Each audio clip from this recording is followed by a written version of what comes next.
말씀은 살아계신 하나님의 말씀입니다. 설교를 시작하면서 중요한 사실 몇 가지를 말하고 가겠습니다. 요한복음에 기록된 예수님의 7번에 걸친 자기 소개, 즉 나는 생명의 떡이다, 나는 세상의 빛이다, 나는 양의 문이다, 나는 선한 목자다, 나는 부활이요 생명이다, 나는 길이요 진리요 생명이다, 그리고 오늘 살펴볼 나는 참 포도나무다 라는 예수님의 자기 소개는 첫째, 출애굽기 3장 14절에 기록된 나는 스스로 있는 자다 하신 말씀을 배경으로 하는 말씀입니다. 출애굽기 3장 14절에 기록된 나는 스스로 있는 자다 하신 말씀을 배경으로 하는 말씀이고, 둘째, 예수님이 자신이 바로 출애굽기 3장 14절에 기록된 스스로 계신 하나님이신 것을 점진적으로 드러내시는 말씀입니다. 그리고 셋째, 그 옛날 이스라엘 백성들을 이집트의 압제에서 해방하시고 그들을 가나안 땅으로 인도하신 것처럼 누군가를 죄와 사망의 권세에서 해방하시고 영원한 생명과 영원한 천국으로 인도하시겠다는 당신의 계획과 뜻을 보이신 말씀이 바로 요한복음에 기록된 7번에 걸친 예수님의 자기 소개입니다. 그리고 우리가 오늘 함께 살펴볼 예수님의 자기 소개, 나는 참 포도나무라는 자기 소개도 우리가 같은 맥락에서 이해를 해야 되는 말씀입니다. 저는 이번 주일과 다음 주일 총 2회로 나누어서 이 말씀을 살펴보도록 하겠습니다. 1절 말씀 읽겠습니다. 본문 1절입니다. 읽습니다. 시작. 방금 읽었듯이 예수님은 자신을 참 포도나무라고 말씀하십니다. 참 포도나무. 사실 구약에서 포도나무는 이스라엘을 상징하는 나무였습니다. 구약에서 포도나무는 이스라엘을 상징하는 나무였습니다. 우리 시편 80편 8절부터 11절 보겠습니다. 시편 80편 8절부터 11절입니다.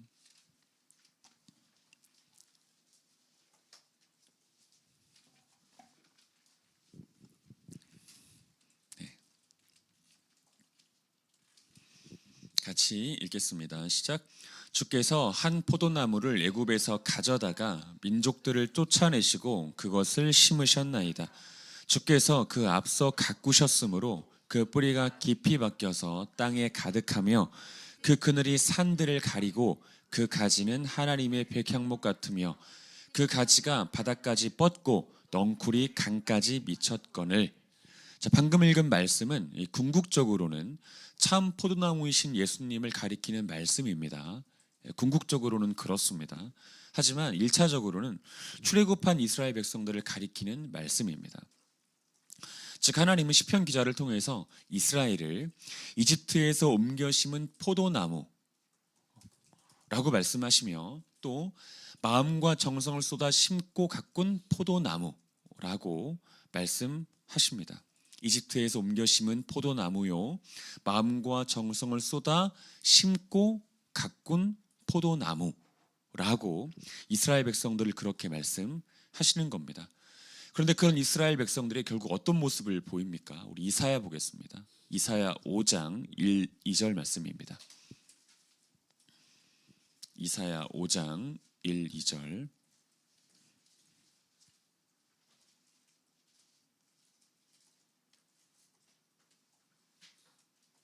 같이 읽겠습니다. 시작.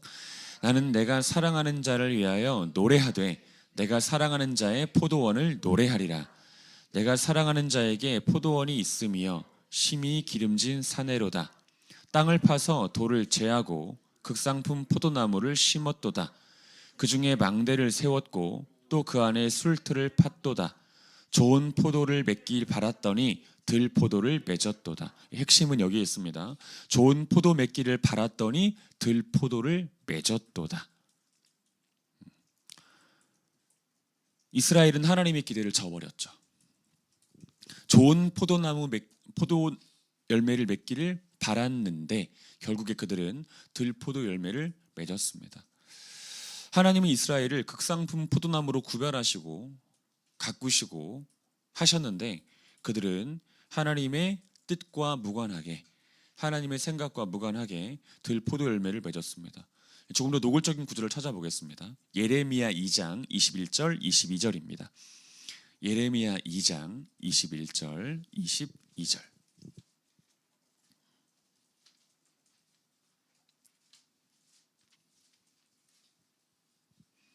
같이 읽겠습니다. 예레미야 2장 21절 22절입니다.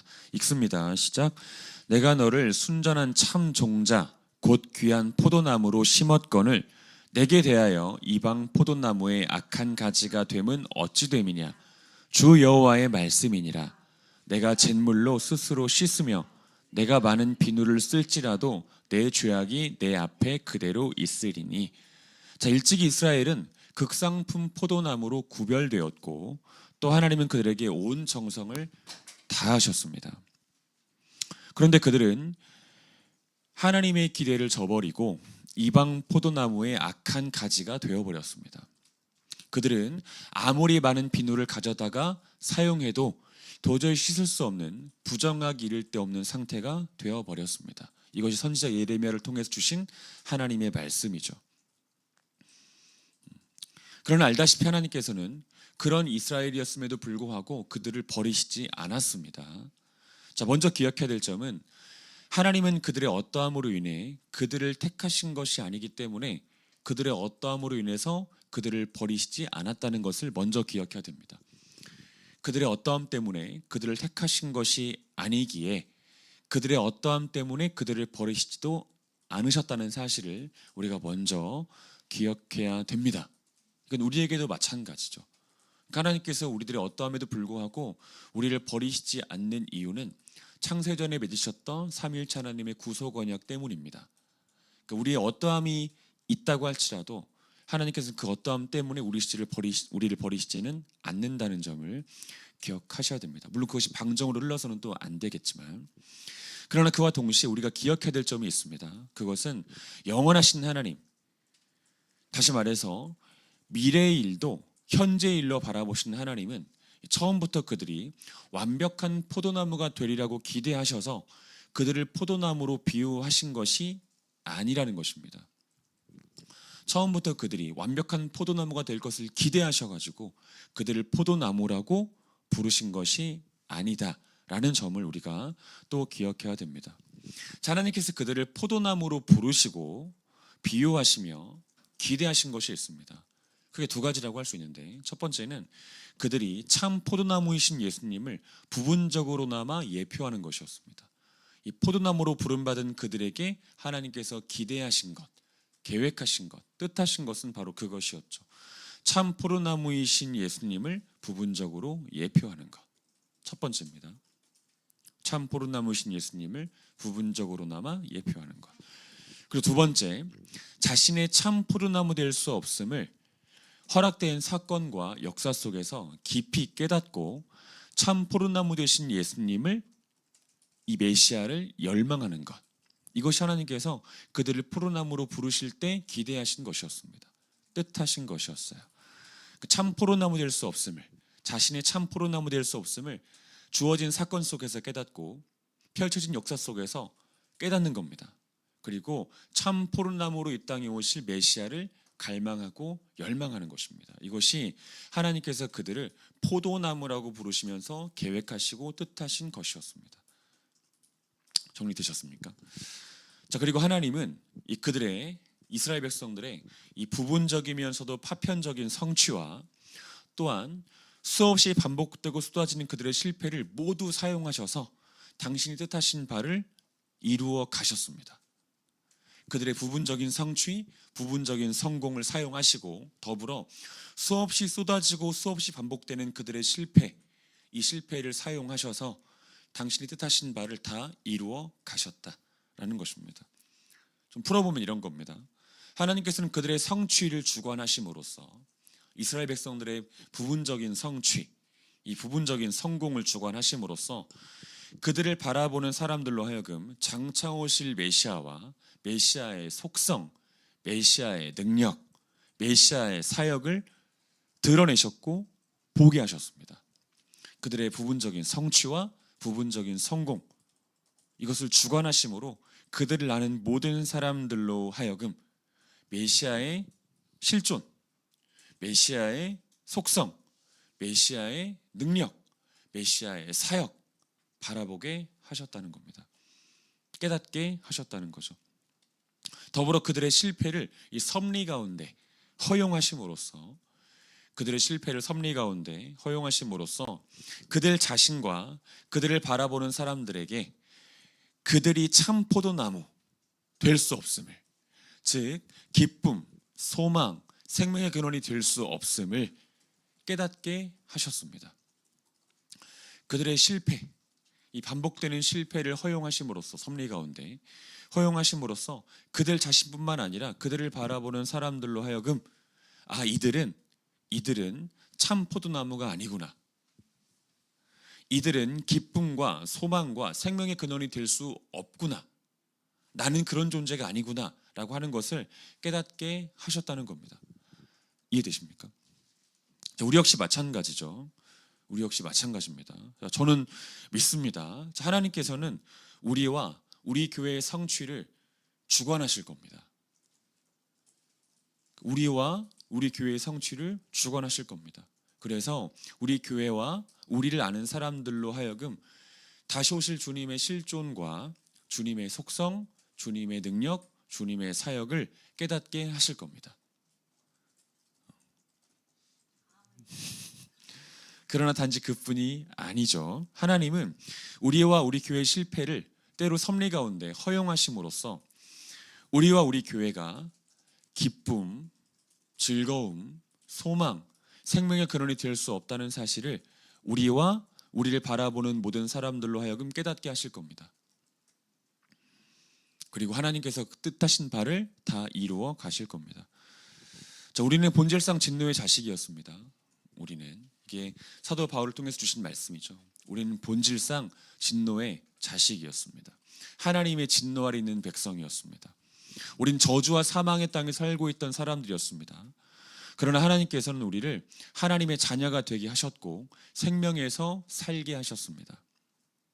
그리고 그 이후 우리는 하나님께서 베풀어 주시는 풍성한 은혜 속에서 부분적인 성공과 성취를 맛보며 살게 되었습니다. 여러분 기억하셔야 됩니다. 하나님께서 우리들에게 인생 가운데 부분적인 성공과 부분적인 성취를 허락하실 겁니다. 사실 지금까지 허락해 오셨고 앞으로도 허락해 가실 겁니다. 그때 우리가 기억해야 되는 바는 우리에게 주어진 성공과 성취는 우리들의 재산 증식을 위해서 주어진 것이 아니라는 점을 기억해야 됩니다. 우리를 넓은 아파트에 평소에 살게 하시기 위해서 주신 성공과 성취가 아니라는 것을 기억해야 되고, 배기량이 큰 차를 타게 하시기 위해서, 아주 비싸고 비싼 전기차를 타게 하시기 위해서 주신 성공과 성취가 아니라는 것을 기억해야 돼요. 그러면요, 다시 오실 메시아의 실존, 다시 오실 메시아의 능력, 속성, 사역, 이것을 드러내시기 위해서 주신 성공과 성취라는 것을 기억해야 되고, 우리들의 성공과 성취의 결과가 또 방향이 그쪽을 향할 수 있도록, 그렇게 되어질 수 있도록 기도하고 애써야 됩니다. 더불어 기억해야 되는 건 이 극상품 포도나무로 구별된 우리들, 하지만 받은 은혜를 망각하면서 자주 넘어지고 자주 실수를 반복하는 우리들, 이 수많은 비누들을 다 동원해서 박박 씻어도 다 씻겨지지 않는 부정함을 가진 우리들, 그런 우리들이 죄악으로 칠갑하고 이 범죄로 칠갑하는 그런 때가 분명히 있을 겁니다. 그러나 그때에도 하나님께서는 당신의 계획을 이루신다는 사실을 기억해야 됩니다. 그때에도 우리들의 죄악 가운데 살아가고 있고 죄로 칠갑한 상황 가운데 있다고 할지라도 우리가 마땅히 기억해야 되는 바는 하나님께서는 그 속에서도 당신의 계획을 이루신다는 것을 기억해야 된다고요. 그 계획이 무엇입니까? 이루시는 그 뜻이 무엇이죠? 나는 참 포도나무가 아니구나.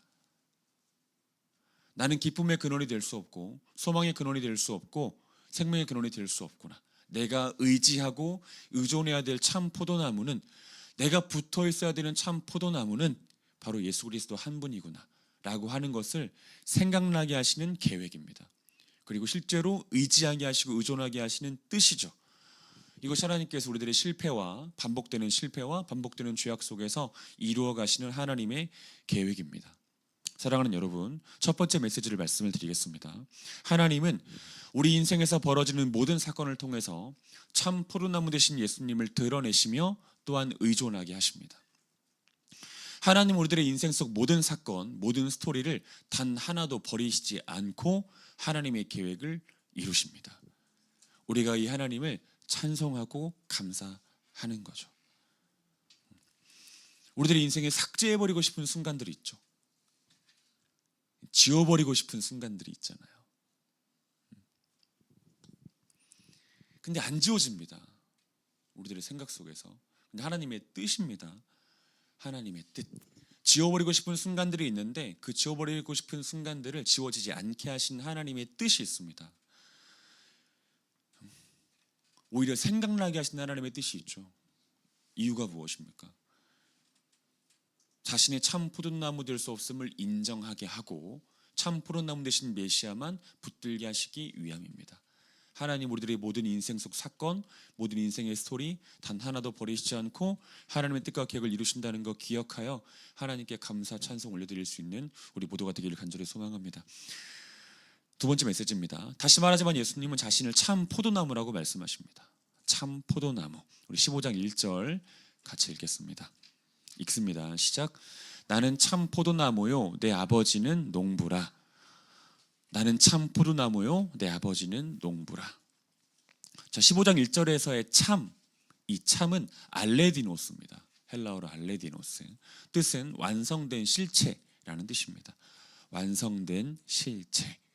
예수님께서는 이 말씀을 통해서 이스라엘 백성들은 참 포도나무 되시는 예수님, 이 예수님을 예표 및 암시하는 도구, 즉 그림자였다는 사실을 드러내시고 그들이 예표하고 암시했던 그 실체가 바로 예수님이라고 하는 사실을 또한 드러내셨습니다.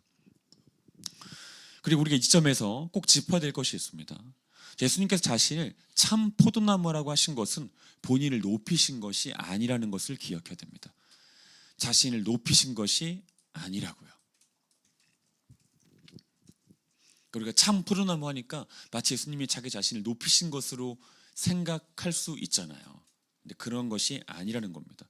여러분, 예수님이 누구십니까? 빌립보서 2장 6절에 분명히 기록되어 있는 바처럼 예수님은 하나님의 본체이십니다. 하나님이시라고요. 그리고 성부 하나님과 동등하십니다. 하나님이시며 성부 하나님과 동등하세요. 예수님은 성부 하나님과 같이 영원 자존하십니다. 그리고 영원 자족하십니다. 영원 자존하시고 영원 자족하세요. 또 그 존재, 능력, 지혜, 힘, 영광, 사랑, 선함, 이 모든 것에 있어서 무한하신 분이십니다. 무한하신 분이세요. 그뿐 아니죠. 예수님은 온 우주 만물의 창조주이시고요, 주인이십니다. 또한 절대자이시고 인도자이십니다. 예수님은. 그런데 그런 예수님께서 자기 자신을 겨우 포도나무라고 비유하시죠. 포도나무. 사실 예수님의 이런 식의 자기 비하적 표현은 7번에 걸친 예수님의 자기소개 내내 있어 왔던 표현이었습니다. 예수님께서는 나는 하나님이다 라고 말씀하셔야 되는 분이에요. 나는 하나님이다. 나는 온 우주의 창조주이고 주인이고 인도자다 라고 말씀하셔야 되는 분이시죠. 그런데 예수님께서는 이렇게 말씀하십니다. 나는 떡이다. 나는 빛이다. 나는 양의 분이다. 나는 목자다. 나는 길이다. 말씀하시죠. 피조물 혹은 피조물에 의해 창조된 피조물. 그렇게 말씀하십니다. 그럼 예수님께서는 왜 이렇게 하시는 겁니까? 왜 이렇게 자기 자신을 낮추시는 거죠? 자기 비하적 표현을 반복하시는 거죠. 우리가 가장 먼저 생각해야 되는 것은 이것입니다. 예수님의 이런 식의 비유, 이런 식의 자기 비하적 표현, 자기 비하적 자기 소개는 죄로 인해 전적으로 부패하고 타락한 인간, 특별히 인간 지성, 그 인간 지성에게 하나님이 어떠한 분이신지를 분명하게 가르쳐 주시기 위해서입니다. 전적으로 부패되고 오염된 인간 지성, 그래서 하나님을 아무리 말해도 깨달을 수가 없어요. 그런 인간에게, 그런 인간 지성에게 하나님이 어떠한 분이신지 부분적으로나마 이해할 수 있도록 가르쳐 주시기 위해서 자기 자신을 이토록 낮추신 겁니다. 자기 비하적 표현을 반복하신 것이죠. 여러분 기억하셔야 됩니다. 예수님은 이 택하신 백성들이 하나님의 자녀가 되고 그리고 하나님을 바르게만 알 수 있다면 얼마든지 자기 자신을 낮추실 수 있는 분이셨습니다. 예수님은 스스로 가장 높으신 분이었기 때문이기도 하죠. 원래 자기 자신에 대해서 만족이 있고 자기 자신에 대해서 경건한 의미에서의 확신이 있는 사람들은 얼마든 자기 자신을 낮출 수가 있습니다. 예수님은 그런 분이신 거죠. 예수님은 택하신 백성들이 하나님의 자녀가 되고 그들이 하나님 말씀을 알되 바르게 알 수 있다면 얼마든지 자기 자신을 낮추실 수 있는 분이었고 비하라고 할 만큼 낮아질 수 있는 분이었습니다. 그래서 우리가 이 예수님에 대한 교리 중에 예수님의 비하 교리라는 교리가 있거든요. 얼마든지 자기 자신을 낮출 수 있는 분이셨습니다. 우리 더 바이블 교회는 이제 개척된 지 1년 정도 된 교회입니다. 1년. 그러나 나름대로 이 교회다움을 갖춰보고자 몸부림치는 교회라고 생각하는데 이제 그 면 중에 하나가 성경교사 제도를 채택하고 운영하고 있는 것입니다. 저는 우리 교회 성경교사들과 또한 그들을 통해서 교육받는 모든 사람들이 특별히 성경교사들이 이런 마음과 태도를 가지고 있으면 좋겠습니다. 맡겨진 영혼들이 하나님을 바르게 할 수 있다면 난 모든 것을 할 수 있다. 이런 태도요. 이들에게 하나님 말씀이 온전히 심겨질 수 있다면 나는 어떤 것이든 할 수 있다. 난 지극히 낮아질 수 있다. 라는 태도가 있었으면 좋겠습니다. 물론 이렇게 말씀드린다고 해서 이 성경교사로서의 품격이나 용모나 이 권위마저 내던지라는 건 아니에요. 그러라는 것은 아닙니다. 권위 있는 자처럼 가르쳐야 됩니다. 권위 있는 자처럼 가르쳐야 돼요. 제가 좋아하는 책 중에 하나가 권위 있는 자처럼이라는 책이 있거든요. 설교자를 위한 책인데 권위 있는 자처럼 가르치라 이런 건데 권위 있는 자처럼 가르쳐야 됩니다. 또한 본질에 있어서는 타협이 없어야 돼요. 설령 그 본질을 가르침으로 그가 더 이상 양육받지 않은 일이 있다고 할지라도 본질을 감춰서는 안 되는 겁니다. 이 본질을 감춰서까지 그를 붙잡아두려고 하는 것은 영업하는 것이지 전도하는 것이 아니에요.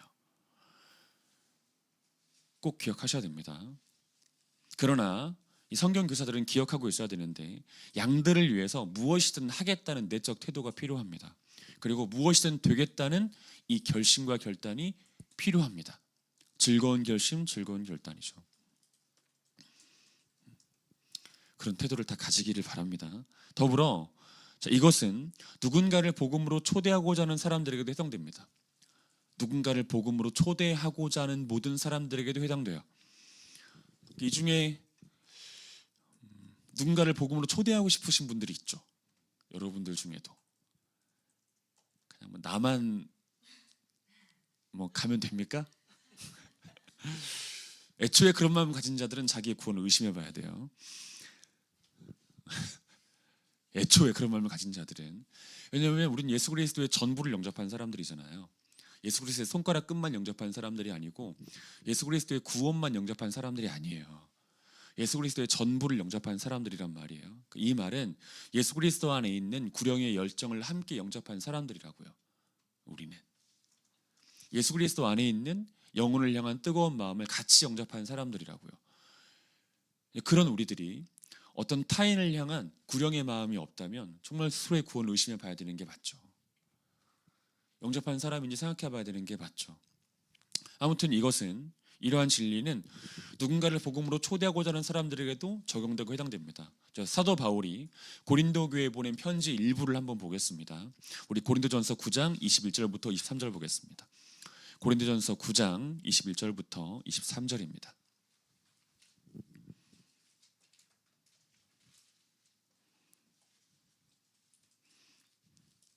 같이 읽겠습니다. 고린도전서 9장 21절부터 23절 읽습니다. 시작. 율법 없는 자에게는 내가 하나님께는 율법 없는 자가 아니요 도리어 그리스도의 율법 아래에 있는 자이나 율법 없는 자와 같이 된 것은 율법 없는 자를 얻고자 함이라. 약한 자들에게 내가 약한 자와 같이 된 것은 약한 자들을 얻고자 함이요 내가 여러 사람에게 여러 모습이 된 것은 아무쪼록 몇 사람이라도 구원하고자 함이니 내가 복음을 위하여 모든 것을 행함은 복음에 참여하고자 함이라. 자, 바울은 율법 없는 자, 즉 이방인들을 얻기 위해서 이방인처럼 되었고 약한 자를 얻기 위해서 약한 자처럼 되었습니다. 이방인들을 얻기 위해서 이방인처럼 되었고 약한 자를 얻기 위해서 약한 자처럼 되었어요. 자, 물론 이 말을 바울은 자기가 얻고자 하는 이들과 똑같은 생각, 똑같은 말, 똑같은 기준을 가지고 살았다 이런 뜻으로 해석해서는 안 됩니다. 이 말을 21절과 23절에 기록된 바와 같이 이 바울은 여전히 그리스도의 율법, 다시 말해서 복음 아래에 있었고 또 그 복음에 완전히 사로잡혀 있었습니다. 바울은. 그럼 방금 읽은 말씀을 우리가 어떻게 해석해야 될까요? 방금 읽은 말씀을 이렇게 해석하는 것이 합당합니다. 바울이 이방인들을 얻기 위해서 또한 약한 자들을 얻기 위해서 자기의 모든 권리를 내려놓았다고요. 자기의 모든 권리를 내려놓았다고요. 자신의 체면이나 자존심이나 심지어 목숨마저 부인했다고요. 그들을 얻기 위해서, 이방인들을 얻기 위해서 체면, 자존심, 심지어 목숨까지 부인했다고요. 또 그들을 얻기 위해서 그들의 형편을 돌보고 그들을 배려해주며 그들의 연약함마저 섬겨주었다고요. 즉 그들을 위한 자기 비하, 겸손, 수고 아끼지 않았다고요. 그 뜻입니다. 자, 예수님과 성령님 얘기도 잠깐 한번 해보겠습니다. 자, 하나님이요 하나님의 아들로서 하늘 보좌에 계셨던 예수님이 어느 날 사람이 되셨습니다. 성육신이죠. 어느 날 사람이 되셨어요. 이유는 무엇입니까? 사람을 얻고자 하심이었고 사람을 낳고자 하심이었어요. 사람을 얻고 사람을 낳고자 하심이었죠. 만약 예수님께서 자기 비하, 성육신하지 않으셨다면, 사람이 되지 않으셨다면 결코 사람을 얻으실 수도 사람을 낳으실 수도 없었을 겁니다. 그리고 그러한 예수님의 자기 비하와 겸손의 결과가 영혼 구원이었어요. 그리고 우리의 구원이었습니다. 예수님의 자기 비하의 결과죠. 예수님의 낮아지심, 포기하심의 결과죠. 영혼 구원이요. 성령님은 어떠하십니까? 여러분, 믿음이 없는 이에게 구원 얻는 방법인 믿음을 일으키시는 분이 성령님이시죠. 믿음이 없는 이에게 구원 얻는 방법인 믿음을 일으키시는 분은 성령님 뿐이십니다. 성령님이 그 일을 하세요. 특히 성령님은 오직 말씀을 통해서 택하신 한 사람 안에 믿음을 일으키십니다. 다른 것을 통해서가 아니라 말씀을 통해서 택하신 한 사람 안에 믿음을 일으키십니다. 그리고 증진하시고 강화하시죠. 그리고 성령 하나님께서 택하신 한 사람 안에 믿음을 말씀을 통해서 일으키실 때 하시는 일이 있습니다. 하시는 일. 이 일이 뭘까요? 바로 설득입니다. 설득이에요. 한낱 죄인에 불과한 이들에게 하나님이신 성령님이 설득하시는 겁니다. 그를 설득하세요. 그리고 그 설득의 결과로 택하신 한 사람 안에 구원 얻는 방법인 믿음이 일어나는 겁니다. 믿음이. 이게 납득이 잘 안 되는 일이죠. 한낱 죄인에 불과한 이에게 하나님이신 성령님이 찾아오셔서 그를 설득하신다니 이해가 안 되는 일 아닙니까? 하지만 그 설득의 결과가 성령 하나님의 그 애씀과 수고와 낮아지심의 결과가 바로 한 사람 안의 믿음이 일어나는 바로 그것입니다. 그리고 그의 구원이죠. 사랑하는 여러분, 예수님과 성령님 그리고 신실한 사도인 바울이 보여준 본이 확실하다면 우리에게는 더 많이 생각할 시간이 필요한 것이 아니고 빨리 결단할 시간이 필요한 거죠. 빨리 결단할 시간이. 무엇을 결단해야 되겠습니까? 두 번째 메시지입니다. 한 사람이 하나님을 알고 하나님의 사람이 될 수 있다면 나는 모든 것을 내려놓을 수 있다는 결단이요. 얼마든지 낮아질 수 있다는 결단이요. 나의 자존심이나 체면 따위는 내려놓을 수 있다는 결단이요. 나의 생명마저 부인할 수 있다는 결단이요. 이 결단이 우리들에게 속히 있어야 될 줄로 믿습니다. 우리 교회가 이런 교회가 되었으면 좋겠습니다. 자, 지금 마지막 메시지입니다. 예수님께서는 자신을 참 포도나무라고 말씀하신 다음에 곧바로 아버지를 말씀하십니다. 아버지. 그리고 아버지를 무엇이라고 말씀하시죠? 우리 다시 한번 1절 읽겠습니다. 1절입니다. 읽습니다. 시작. 나는 참 포도나무요 내 아버지는 농부라. 나는 참 포도나무요 내 아버지는 농부라 라고 말씀하십니다. 이것은 크게 세 가지를 의미하는 것인데 제가 짧게 한번 압축해서 말씀드려 보겠습니다. 첫 번째, 나는 아버지께 속해 있다 입니다. 나는 아버지께 속해 있다. 두 번째, 나는 아버지의 손에 나를 완전히 맡겼다. 나는 아버지의 손에 나를 완전히 맡겼다. 세 번째, 나는 아버지께 완전한 순종을 보이겠다. 나는 참 포도나무요 내 아버지는 농부라 하신 요한복음 15장 1절 말씀이 가지고 있는 의미입니다. 나는 아버지께 속해 있다. 나는 아버지의 손에 나를 완전히 맡겼다. 나는 아버지께 완전한 순종을 보이겠다. 아버지를 농부라고 말씀하실 때 예수님께서 갖고 계셨던 생각이죠. 그리고 이 말씀이 의미하는 바처럼 예수님께서는 성부 하나님께 영원전부터 속하셨고요. 그리고 그분께 자기 자신의 전부를 맡기셨습니다. 또한 그분의 말씀과 뜻에 완전하고도 완벽하게 순종하셨습니다. 그럼 예수님께서는 왜 이렇게 하신 겁니까? 왜 이렇게 하신 거죠? 왜 영원 전부터 성부 하나님께 속하신 겁니까? 왜 성부 하나님께 자기 자신을 온전히 맡기신 겁니까? 왜 성부 하나님의 뜻과 말씀에 완전히 순종하신 겁니까? 자, 그 이유가 무엇입니까? 자, 먼저 우리가 기억해야 되는 것은 이것입니다. 먼저 기억해야 되는 건 전적인 맡김과 순종은 타락하지 않은 존재의 타락하지 않은 본성이에요. 전적인 맡김과 순종은 타락하지 않은 존재의 타락하지 않은 본성입니다. 예수님의 본성의 결과인 거죠. 타락이 없는 예수님의 본성의 결과가 바로 그것입니다. 성부 하나님을 향한 순종, 성부 하나님을 향한 맡김인 거죠. 그런데 우리가 여기서 두 가지를 더 생각하고 기억해야 됩니다. 두 가지. 첫 번째, 하나님의 구원의 법을 성취하시기 위해서입니다. 하나님의 구원의 법을 성취하시기 위해서. 자, 알다시피 하나님의 구원의 법은 하나님께서 택하시고 정하신 대표자 한 사람, 그 대표자 한 사람의 완전한 순종과 하나님의 말씀에 대한 완전한 순종과 그로 인해 성취되고 획득된 의가 획득되고 성취된 의가 그 대표자 안에 속해 있는 모든 사람들에게 전가되어 그들이 모두가 다 구원을 받는 겁니다. 이게 구원의 법이죠.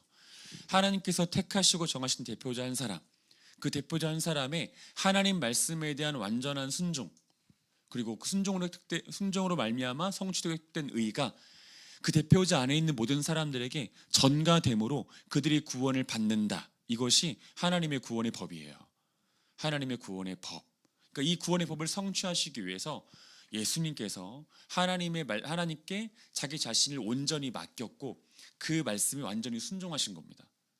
그 말씀에 기억해야 됩니다. 꼭 기억해야 돼요. 알겠죠? 그러나 더불어 이것도 기억해야 됩니다. 택하신 이들의 하나님을 향한 순종의 근거를 마련하시고 그들로 하여금 하나님을 향해 순종하게 하시기 위해서예요. 예수님께서 성부 하나님을 아버지라고 말씀하시잖아요. 성부 하나님을 농부라고 말씀하시잖아요. 자기를 참 포도나무라고 말씀하시고 이것은 본인이 성부 하나님께 속한 존재라고 하는 것을 말씀하시는 것이고 더불어 자기 자신을 성부 하나님께 완전히 맡겼다. 그리고 성부 하나님의 뜻에 완전히 순종하겠다라고 하는 것을 피력하신 겁니다. 보여주신 거예요. 이 말씀을 통해서 그걸 가르쳐 주신 것이란 말이에요. 그럼 예수님께서 왜 이렇게 하셨냐고요? 왜 성부 하나님께 자기 자신을 온전히 맡기시고 왜 그분의 말씀에 완전히 순종하셨냐고요? 바로 이것입니다. 하나님을 택하신 이들의 하나님을 향한 순종의 근거를 마련하시는 겁니다. 그리고 그들로 하여금 성부 하나님께 순종하게 하시기 위해서예요. 자, 우리는 지난 시간에 성도의 몸의 부활의 근거는 예수님의 몸의 부활이 있다는 것을 배웠어요. 기억나시죠? 성도의 몸의 부활의 근거는 예수님의 몸의 부활이 있습니다. 그러니까 예수님께서 몸으로 부활하지 않으셨다면 성도들도 몸으로 부활할 일이 없어요. 예수님께서 몸으로 부활하셨기 때문에 성도들도 몸으로 부활할 수 있는 겁니다. 몸의 부활의 근거, 예수님의 몸의 부활입니다. 그리고 이 원리는 순종에도 그대로 적용돼요. 순종에도. 설명해 보겠습니다. 예수님은 아버지께 자기 자신을 완전히 맡기셨어요. 그리고 그 말씀이 완전히 순종하셨습니다. 그리고 하나님께서 정하신 날에 우리는 우리에게 주신 믿음으로 말미암아 예수님과 연합됐습니다. 예수님과 연합됐어요. 조금 더 정확하게 말하면 예수님의 완전한 순종과 연합됐습니다. 예수님의 완전한 순종과 연합됐어요.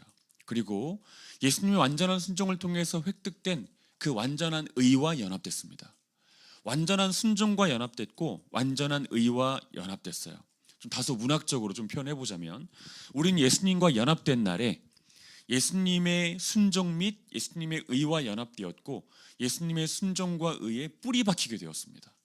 우리의 존재가 예수님의 순종에 뿌리 박히게 되었고 예수님의 의에 뿌리 박히게 되었어요. 사랑하는 여러분, 저는 여기서 여러분들에게 이 마지막 메시지를 전하고 설교를 맺고자 합니다. 자, 우리는 필연적으로 그리고 점진적으로 하나님의 말씀에 더욱더 순종하게 될 겁니다. 반드시 순종하게 될 겁니다. 필연적으로요. 그리고 점진적으로요. 하나님 말씀에 반드시 순종하게 될 겁니다. 비록 굴곡이 있고 변덕이 있겠지만 그럼에도 불구하고 우리들의 순종은 점점 더 증진될 겁니다. 이 얼마나 기쁜 소식이에요. 점점 더 순종이 증진된다니 얼마나 기쁜 소식입니까? 그리고 이것은 우리의 다부진 결심이나 그리고 피 맺힌 노력이 만들어낸 결과가 아니에요. 우리가 다부지게 결심해가지고 우리들의 순종이 증진되는 것도 아니고 우리가 피 맺힌 노력을 해가지고 순종이 증진되는 것도 아니라고요. 그러면요, 순종하신 예수님과 연합되어 있기 때문이에요. 우리가. 그리고 예수님의 순종에 뿌리 박혀 있기 때문이에요. 순종하신 예수님과 연합되어 있고 예수님의 순종과 연합되어 있기 때문에 우리들의 순종도 증진될 수 있습니다. 우리들의 순종도. 즉 순종하신 예수님의 연합의 효력, 순종하신 예수님의 연합의 효력, 그리고 예수님의 순종과의 연합의 효력, 이 효력이 끝내 우리로 하여금 하나님 말씀에 순종하는 자가 되게 하는 겁니다. 이 연합의 효력이요. 순종하신 예수님과의 연합, 그 연합의 효력, 예수님의 순종과의 연합, 그 연합의 효력이 우리로 하여금 예수 그리스도께 또 하나님 말씀을 향하여 점점 더 점진적으로 순종할 수 있도록 하는 겁니다. 우리가 이 사실을 확신하며 살아야 돼요. 이 사실을. 우리는 예수님의 순종과 연합되었다는 사실에 대한 확신이요. 그리고 순종하신 예수님과 연합되었다는 확신이요. 이 확신을 가져야 됩니다. 그리고 이 연합의 효력으로 인해서 우리들의 순종도 증진될 거라는 확신이요. 이 확신이 우리들에게 필요합니다. 그리고 이것이 곧 또한 구원의 확신의 한 조각임을 기억해야 돼요. 사랑하는 여러분, 우리들의 실력을 보지 마십시오. 우리들의 실력은 정말 보잘 것이 없어요. 우리들의 실력이 뭐 보잘 것이 있습니까? 무슨 보잘 것이 있냐고요? 실력을 보시면 안 됩니다. 우리들의 실력을. 그러면요, 우리들의 시선은 효력에 꽂혀 있어야 돼요. 우리들의 실력이 아니라 연합의 효력이요. 예수님의 완전한 순종과 연합의 효력, 순종하신 예수님과 연합의 효력은 그 어떤 힘보다 강력합니다. 우리들의 실력과는 비교할 수 없어요. 우리들의 실력을 바라보면 순종을 포기하시면 안 됩니다. 우리들의 실력을 바라보면서 순종을 포기하시면 안 돼요. 저는 안 돼요. 저는 안 됩니다. 주여, 저는 안 됩니다. 기도하라고 했더니 한다는 기도가 주여 못하겠어요. 안 됩니다. 죄송합니다. 우리들의 실력을 바라보면서 순종을 지레 포기하시면 안 되고 우리가 예수 그리스도와 연합되었다는 사실을 기억하면서 예수 그리스도의 순종과 연합되어 있고 순종하신 예수 그리스도와 연합되었다는 사실을 기억하면서 순종의 걸음을 떼야 돼요.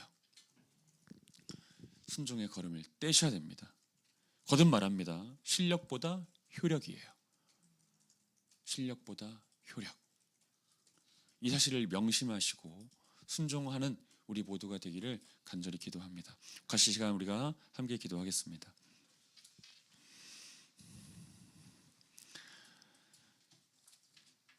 우리 이 시간 기도할 때 두 가지 놓고 기도하겠습니다. 먼저 첫 번째 기도할 때는 하나님께 감사의 기도를